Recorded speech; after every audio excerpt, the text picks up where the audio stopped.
Welcome. This is a podcast series dedicated to living a revenue culture. Long-term business survival requires companies make maximum profit, and the only way they can accomplish that is when they've actually created a people-first culture before they make the profit. It's the people who sell it. It's the people who are innovative. It's the people who deliver it. It's the people who make it all happen. So this podcast is dedicated to combining building your culture to building your profits. And we publish 2 of these a month. And this week we've got Scott Cundill with us. And I'm thrilled to have Scott. I've had the chance to work with him. So I'm one of his clients, and I'm a very happy client. So I want to share what he's done for me with everybody. And he's got a fascinating business. The first time I think I talked to him, he was in Bali. And then I talked to him a few months later, and he was in Ireland, and then in Florida, and now back to his home area, which is South Africa. And he runs this global business that's a combination of technology and lots of humans who are engaged in relationships with other humans. And it's called My Most Trusted Net. And it's software and it's process, and it's really fascinating. And the best part for me is it gets results. And so I think he's got some things to help us understand. So welcome, Scott. No, thank you so much, Rick. And I just want a quick shout out to you and just congratulate you for really becoming not just in the US, but the global go-to guy for all things CRO. That's a really, really impressive reputation that you built internationally, and it's just testimony to you, Rick, as a character, as a human being, your perseverance, your hard work, and also, of course, your expertise and your wisdom. Well, thank you for that. And the other thing I have to say, just to kind of kick this off and put it in perspective, is in addition to all Scott's business success, he's a 2 times bronze medal winner in Kung Fu in China, I believe, a few years back, and he's mixed that into the business. So as we go through today, I think you're going to hear some of the lessons that he learned from that level of competition. So we're with a rare guest today. So Scott, given this combination of your global presence, your unique business model, your history, competitive history, tell us how you got really to where you are today, and what does it look like that you're doing today? Wow, that's a big question, Rick. So how did we get into it? Well, I've always been an entrepreneur, so I've never really grasped the corporate world. I've worked with corporates before. I've worked in corporates, for corporates, with corporates. But the big companies, you know, they until recently, and this is going to talk about living a CRO culture. Until more recently, it's only in the last decade or so that even many of them still don't do it, is really adopting an understanding of entrepreneurship and what it means to actually be an individual who can thrive within an organization. We're looking right now at, for example, just today I interviewed someone else, and she was telling me that the US Surgeon General has announced that 71%, I think it is, or 79%, forgive me for not remembering the exact number, of all employees in the US have at least one a trait of a mental health issue, or one severe symptom. This is serious, Rick. So we have you talk about putting people first. So this became my life, was how do we take the spirit of entrepreneurship, take a spirit of individuality, and then apply that to an organization in an innovative and engaging way. And at the end of the day, it's got to generate results, it's got to generate sales, it's got to generate revenue. So it's a big ask. I'm a small piece in a very big puzzle. You're a great piece in that puzzle too, Rick. But I think we're all seeing the big picture of that puzzle. Wow. And I really appreciate that approach, because actually I have a friend she's been on the podcast, and she's one of the 3 or 4 real experts in the world in corporate entrepreneurship. So I'll have to get you 2 connected, after the podcast. So tell me a little bit about your career history, and what it is you're exactly doing today, and how you're helping, because you help me as a company, but you help me connect with people who need my help. And you do it by mixing in your team, who's clearly having fun doing what they're doing. So you're tying a whole lot of these pieces together. So share some of that with us. Yeah, sure. So 25 years ago, I had a job title called digital strategist. I still today think I was the first human being with that title in the world, and I can't say it's true, and I can't prove it, but I have a sneaking feeling I was. I've been in digital all for 25 years now. I started off with a web design company in 1997. That's how long ago that was. So I've always been into all things digital. We built a CRM system in the 90s, which went across into the 2000s. I became a digital nomad, myself and my girlfriend. As you said, we lived in Bali for 2 years during lockdown. This year, by the way, Rick, you managed to get 3 of them. We've been to 9 countries this year. So we've done a lot of traveling. We've been chased away by Hurricane Ian. We've done everything. We've climbed mountains in France and trekked through the beautiful ancient dolmens of Ireland. So we've done some great stuff, and really just coming back to what we talked about from a career perspective is I really understand all things digital, but I'm very, very specific and very careful to make sure there's a very strong human component. And I totally understand that the elephant in the room, which has been sitting quietly for so long, is now moving around. And when an elephant moves, it makes noise. And that's about artificial intelligence that's starting to come alive now. And it's ruffling feathers, and that elephant is making some noise. The point is how is that going to impact human beings? And how is that going to impact living a revenue culture as you talk about it? And it's going to have a role to play. But I really want to stress, Rick, to answer your question about me and my career, I'm a human first individual. That's what I do. I'm not afraid of AI or bringing other pieces in and clever systems and software and those sort of things. It's important, but I'm very, very much a human being first, and how I relate to human beings and to humanity as a whole is my number one priority. Well, one of the things that I marvel at is one of your skills, and it's a skill that many people claim and almost nobody, and when I say almost nobody, I'm down to less than the fingers on one hand, are good at. And that's creating the one-liner piece. And you have done that with me for 2 different purposes. And yeah. I can tell you, nobody has ever done it better. And that's a very rare skill. And I'm not sure how you attained it, but talk a little bit about, because that's part of your work.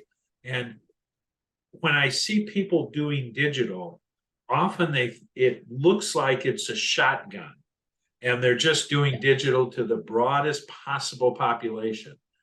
You focus, and you don't focus from your frame of reference. You focus from my frame of reference to touch the people I'm trying to help.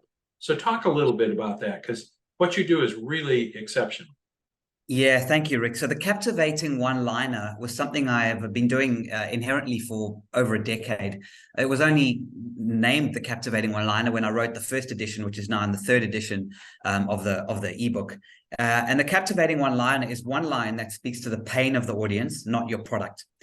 It's a credibility building piece, not a sales piece. It is not designed to be a payoff line like Nike Just Do It or anything like that. It is specifically a line, sometimes it can be broken up into 2 sentences, that specifically resonates with your target audience.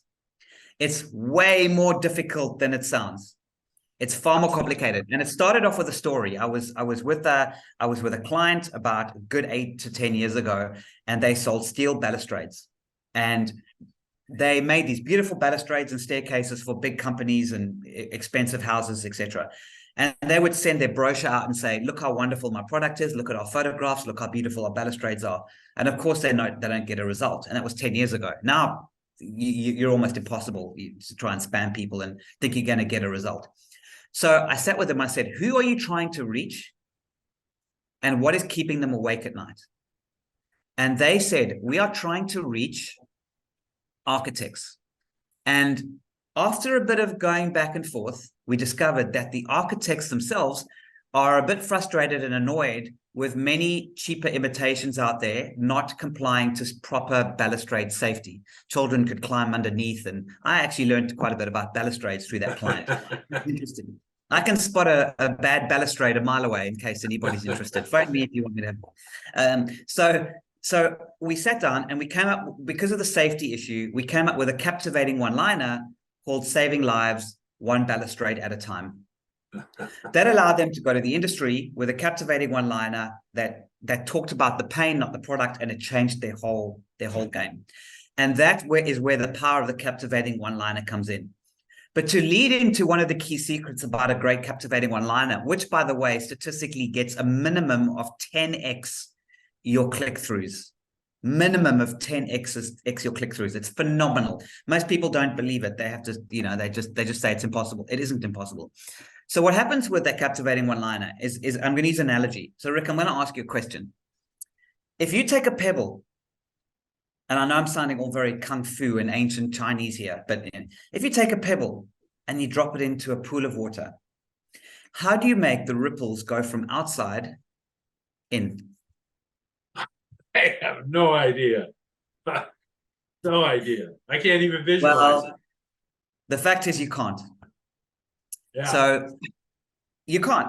So why are we trying to be the outer ripples to everybody that we're meeting, connected to? We say we can help a target audience that's too big, it's too grandiose. We're not niching ourselves properly down. And now what happens is when you try to go out there and say, my company, or I as a salesperson, I can help you fix this, and I can fix this, and I fix this, because hopefully I'll get the business here or here or here.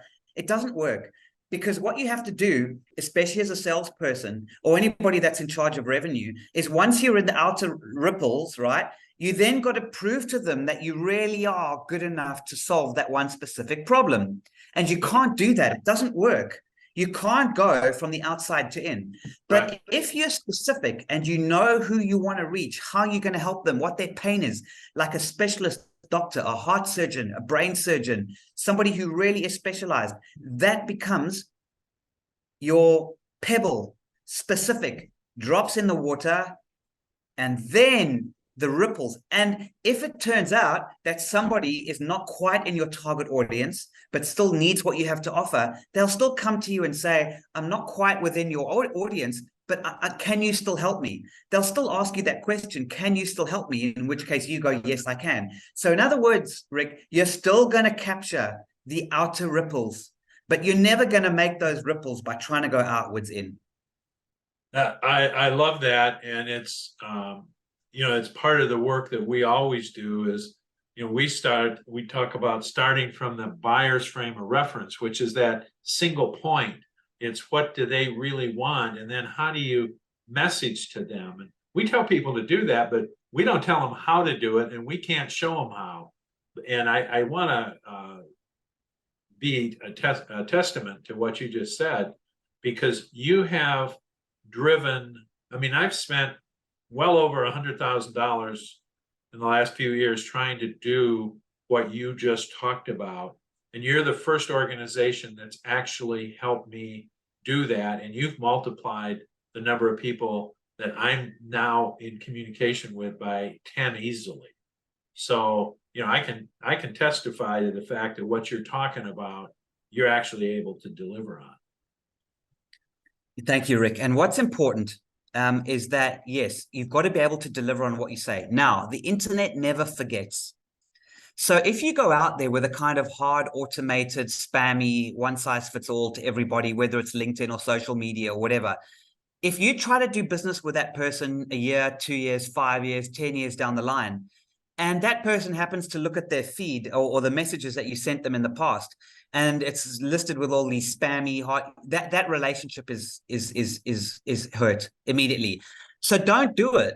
There's no need to do that. But with the captivating one-liner, that allows you to just simply go and say, hi, my name is Rick McPartland. I've just written this article or made this video entitled X. I'd love to share it with you.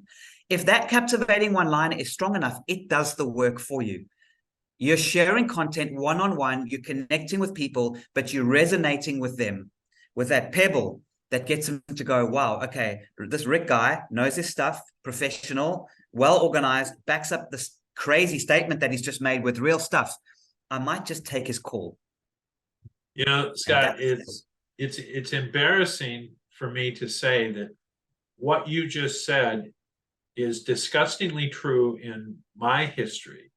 I hired a guy back in 2016, and he just convinced me that what we had to do was this long, spammy, you know, to me it was very uncomfortable, but he was the expert. So I got weak, and we tried it. Now, today, every week, because you're sending me so many people now, these people are coming in, and in the messaging trail, when I look at them, I see this ugly message we sent out in 2016, and it's still there. It hasn't gone away. I can't get rid of it. And every time I see it, my stomach knots up.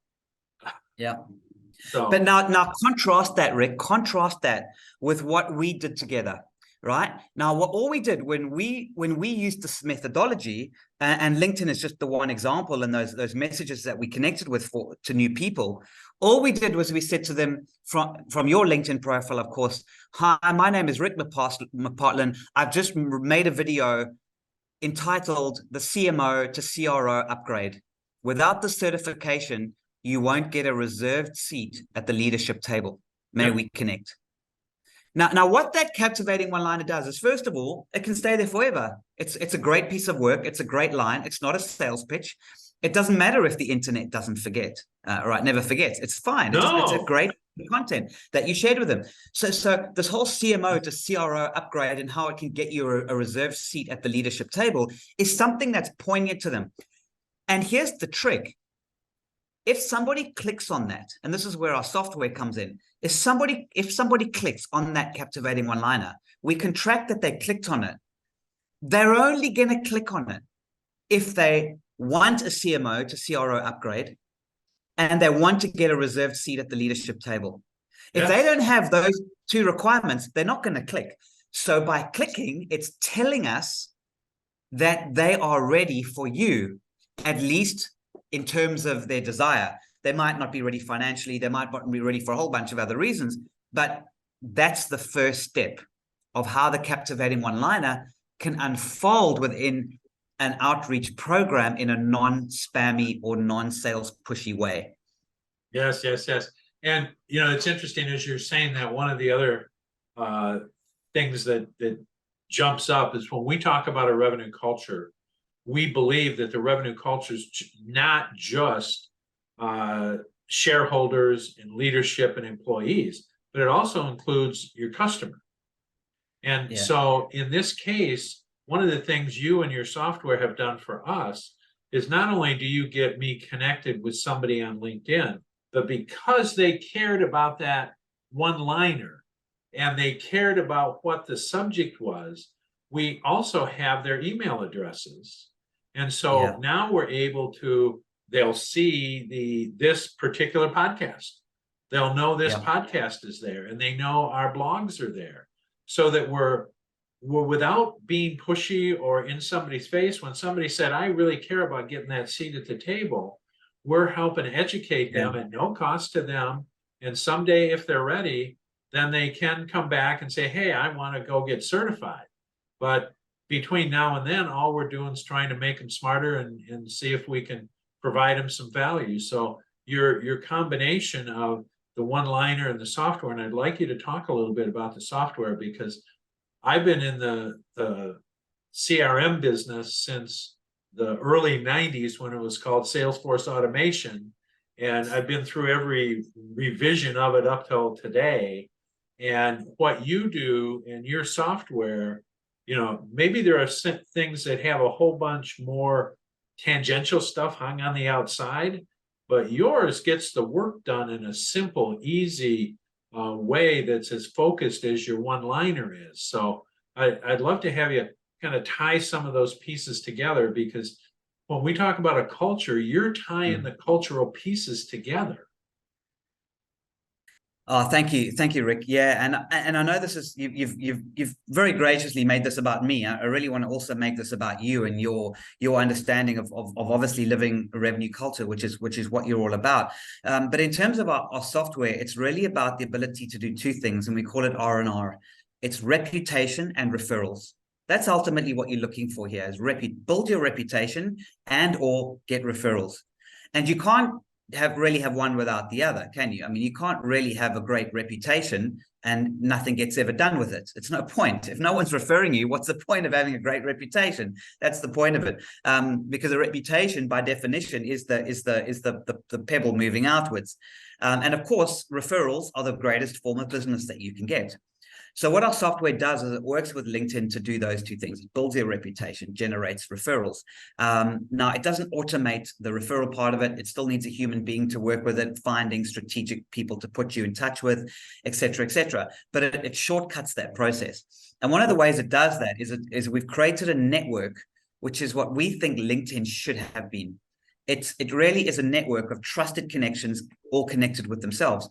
So no bots, no spam, no automation, no sales pitches, no fake profiles, human to human contacts. Now, each individual that joins us adds some of their trusted connections. And then when they connect to other trusted connections, like on LinkedIn, where you have your first degree and second degree, the problem with LinkedIn is your secondary degree connections, you can have thousands of them. You only know a handful of them. Right. So what we've done is we've separated those and created a separate database of trusted connections. So Rick, you can see my trusted connections. I can see yours. And you, as we generate more trusted connections, we can see each other's trusted connections and proactively generate referrals. Yep. So I can go to the database and I can say, who's Rick looking to get in touch with? Well, he's looking to get in touch with VPs of sales. He's looking in touch with CFOs, CEOs, whoever it needs to be. We can then look for those people within our database, see who we think Rick should get in front of. And if we can't reach them directly, we introduce you to their trusted connection. And then you work with that trusted connection and they take you through a warm referral to that individual. This to me is the game changer of the future, because it's all going to come down to warm referrals. People cold calling, you got to be good to get that right. Facebook advertising, social media advertising, LinkedIn advertising, massively expensive, difficult to get an ROI. Unless you have a big budget, those sales are becoming difficult. You still need the human-to-human interaction. You still need a lot of content on the internet, because people make those buying decisions first. But nothing beats a warm referral, and that's how we do it. Yep. So thinking about, and I'm obviously one of your happy clients, but when you think about your clients, and you were talking about, some of the other firms that you've worked with, how do you impact their culture? What do they say after they worked with you for a while that's been the impact? Well, let's get controversial, shall we? Just right off the bat. They generally say one of two things. Like you, happy, love it, wonderful. Or they say, this thing isn't working for us. And I'm going to be controversial. The reason that's a controversial statement is because we give them many cracks of the door opening. But we do not fully open the door, walk them inside, handhold them, and sell the deal for them. And you talk about how do we impact a culture? They say we don't work because they do not have a culture of going after sales. They will leave leads sitting there for days, weeks, sometimes never touching them. And that is a massive cultural issue that I see in many organizations.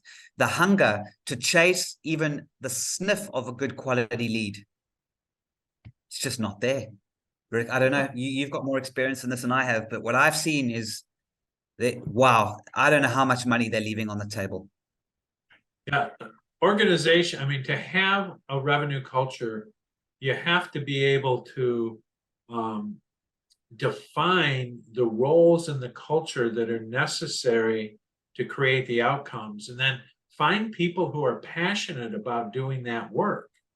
And we see lots of organizations where there's no one in the organization who wants to have a conversation with a customer to, what we use the term, create a joint statement of work, sit down across the table from them and look at them and talk about, if this is what you're trying to accomplish, and we know how to do that, but we have to work together. I mean, working with you, you defined my role as the things I had to create for you and the timeframes I had to live within. And so many people haven't built that into their organizational DNA, and they just somehow expect these things to happen almost accidentally, or for some other way. So tell me now, you mentioned nailed it. you mentioned the other day that your experience in Kung Fu competition has impacted your business. Can you elaborate on that a little bit? So, Rick, when I was with my teacher who couldn't speak a word of English because he came from China many years ago, after training with him, doing many private lessons with him, asked him where this massive power comes from, because in Kung Fu, you have something called Fajing energy, which is explosive power, explosive energy. That's the ability to break boards and the 1-inch punch of the movies, those sort of things, all of which is completely real, by the way. And how do you generate this power? And he said the movement creates the power, and he used the illustration of a waterfall. Now, if you take a waterfall and you watch the water, right, from the top to the bottom, that water is falling down, okay? But if you watch it and your eyes follow it, you'll see it looks very tranquil. So it can be 100 feet high and that water falls down. It doesn't from the top till just before it hits the water, completely tranquil, until it makes a huge splash at the bottom. That's where your power comes from. It generates momentum, but it does it softly and gently. And that's how we do things. Generates momentum slowly. It looks like nothing's happening. It looks like it's just water. There's nothing going on until it makes a splash. And that is how it impacts our organization. It's the ability to make that splash. Now, within an organization, you have many little droplets of water. If they're all falling together, and a waterfall can go up, by the way, because you can punch upwards and you can punch sideways. So waterfall doesn't have to just go down. In real life, in the real world, it goes down. But in Kung Fu, the waterfall can go any direction. But if all those droplets of water are sticking together and they're all synchronized and they're moving together at the same time, the splash is amplified by a monumental factor. So that's what we look at doing in an organization. Those little droplets of water need to stick together and they need to move together to make that big splash. Now, what gets in the way of that? Well, if in a waterfall, you have rocks that stick out and they can create an obstacle of that path, and then some water sprays a different direction. Same kind of concept. So you have this waterfall, and if that waterfall falls down, the splash at the bottom is incredible. That is how to create massive power in Kung Fu, and that's the same concept on how to do that within an organization. I'm fascinated by that story, because I'm sure in all of our lives there are certain things that will never leave our memory. And one of the ones that is never going to leave my memory is we were on Lake Powell, and I don't know if Lake Powell is a huge reservoir, really back behind the Grand Canyon. So it's canyons and fjords, and the canyons are hundreds of feet high, and then there's this lake that's 300 miles long in the middle of it. And we were in one of the fjords on that lake, and we didn't it looked like a beautiful day to us, but someplace in the area there had been a monsoon storm, and the water from the monsoon storm must have run miles, because we didn't even know the storm was around. But it came over the mountain, or the ridge of this fjord, where the walls of the canyon were 200 or 300 feet high, and all of a sudden, all around us, there were over a dozen of these waterfalls. And the largest of those waterfalls, I mean, we're sitting there kind of watching this, and this one huge one starts, and we actually saw it where there was no waterfall.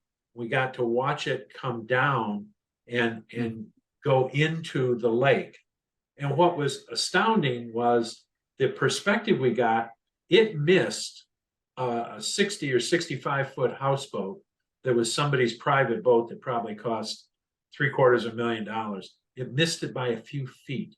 And it was clear that had this waterfall hit this boat, that boat would have been splinters.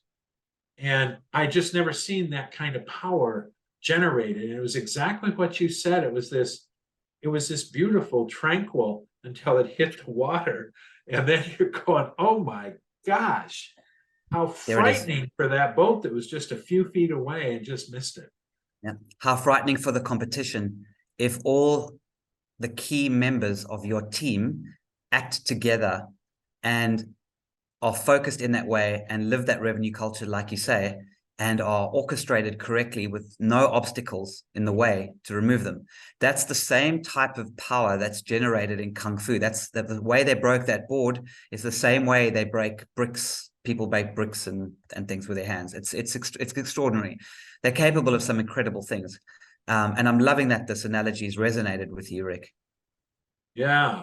And one of the things that just made me think of is when you were talking about creating the one-liners and we're talking about culture.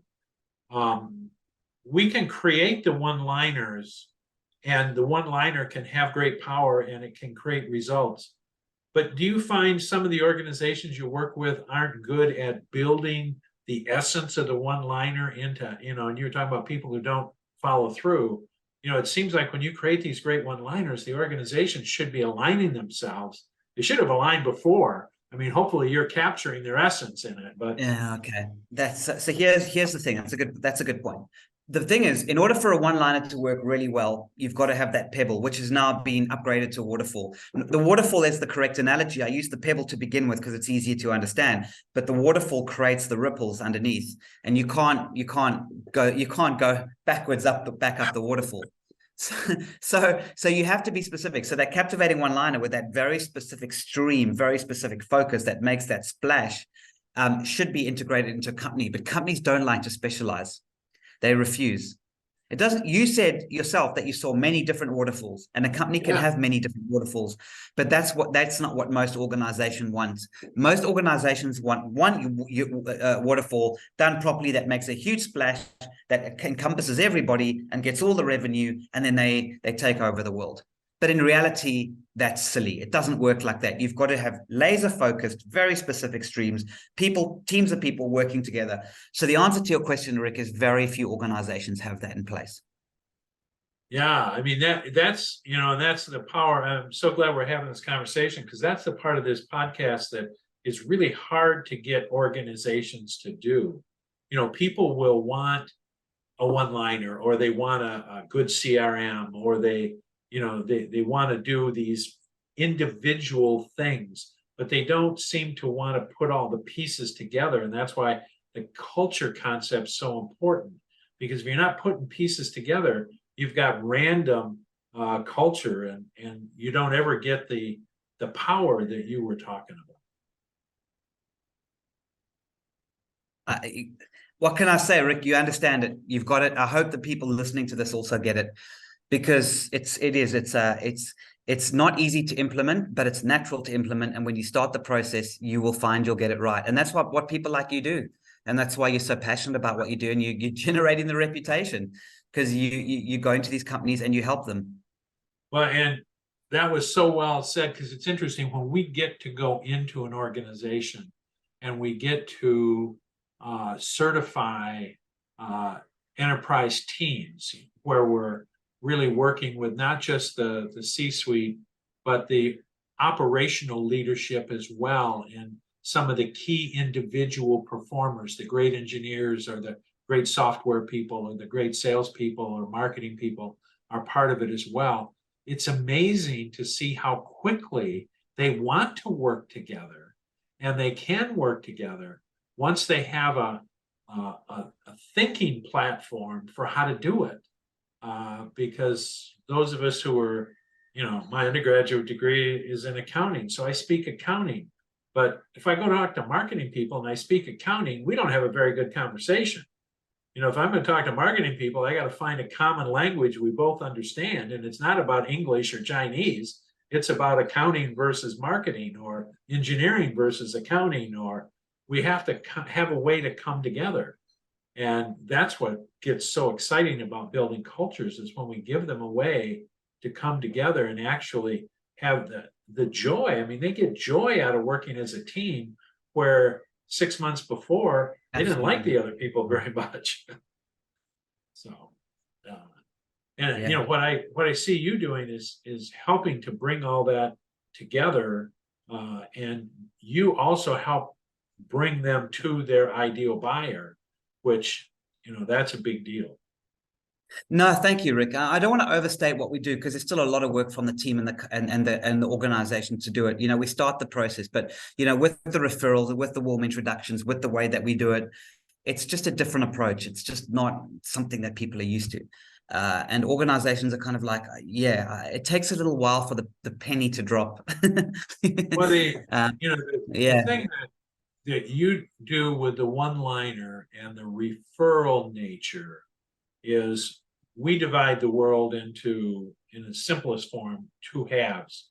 One half is very commoditized, very transactional, and it doesn't take much referral. It's I can if I need to buy copy paper, I can look up copy paper online. I can figure out it's a 20 pound. I can figure out if they sell it by 500 a unit or 10,000 a unit. I can figure out pricing.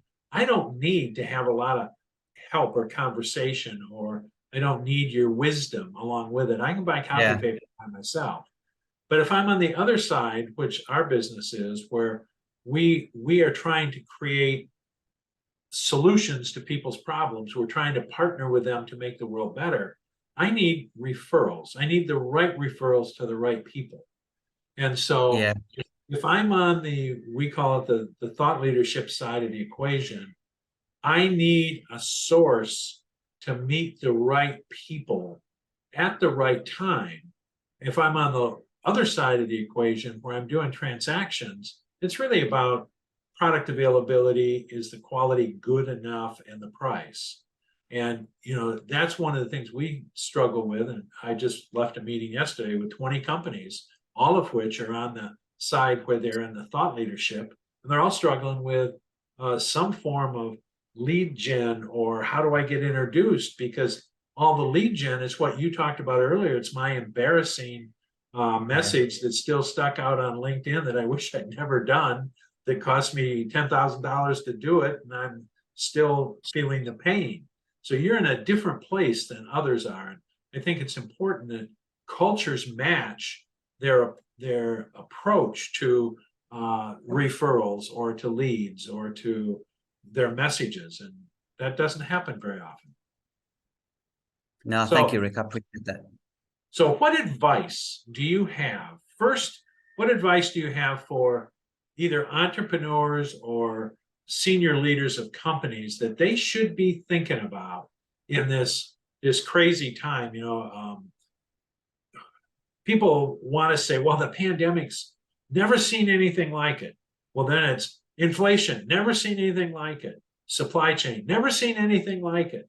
I look back since the year 2000, we've gone through dot bomb, 9/11, shooting war in the Ukraine, inflation, oil shortage. The list goes on. And so we're in a time where we better get good at doing our jobs, because the world's going to throw a lot of stuff at us. And if we're not good at our jobs and we got all this crazy stuff, it's going to be really hard. So what advice do you have for the senior leaders? And I'm going to ask you the same question for, what advice do you have for people just coming up in their careers? What should they be thinking about that, they maybe didn't get educated on in school? Wow. Sure. I would like you to those people to really look, I think, and appreciate the fact that they are okay and that they're safe. Because the moment that you go into fear mentality, and this again is a martial arts lesson, the moment you go into fear mode, you're dead. And you need to know that you're safe, that you're going to be okay, and your family will be okay, and you're going to have enough food to eat, and you're going to be okay. And things change in organizations, but people can move, people adapt, and you can be adaptable to do that. That's the best piece of advice I can get. God, they've never seen anything like it. They've never seen anything like it. And it's all about fear, fear, fear. You've got to reject that with everything you have and know that you are safe. That's like your one-liner. It's simple, it's clear, and it's powerful. And that really applies to both the leaders and the new people. Yeah, absolutely. They've got to understand that. Well, if you're going to breed a revenue culture within an organization, your people need to know that they have that safety, that organizational safety and security. I I love that. And that, of all the things I've heard in all the podcasts we've done, the simplicity and the power of that is one of the best. So I thank you for that. So last question for you. Is there any I don't know how you're going to top what you just said, but is there anything else you'd like to leave us with today? Only that referral is the highest form of flattery. If if somebody refers you, it's the best thing that they can do for you. If they introduce you to somebody that they know that and believe in you enough to give you that introduction, it's the highest form of flattery that you can have. Your mindset should be one of doing that for others, and that will allow others to do it for you. Well, again, simplicity and power. And I hadn't thought about that way, but I guess that's why I keep trying to refer people to you. So It's hugely appreciated. And likewise, Rick, likewise. well, I thank Scott. I thank you for being here today. I thank everybody for joining us. There'll be another one, and we do 2 a month, so you can watch for these. Scott's will be up, and it'll be our focus for the next 2 weeks, and it'll be online forever. So we hope you get a chance to enjoy it. Thank you.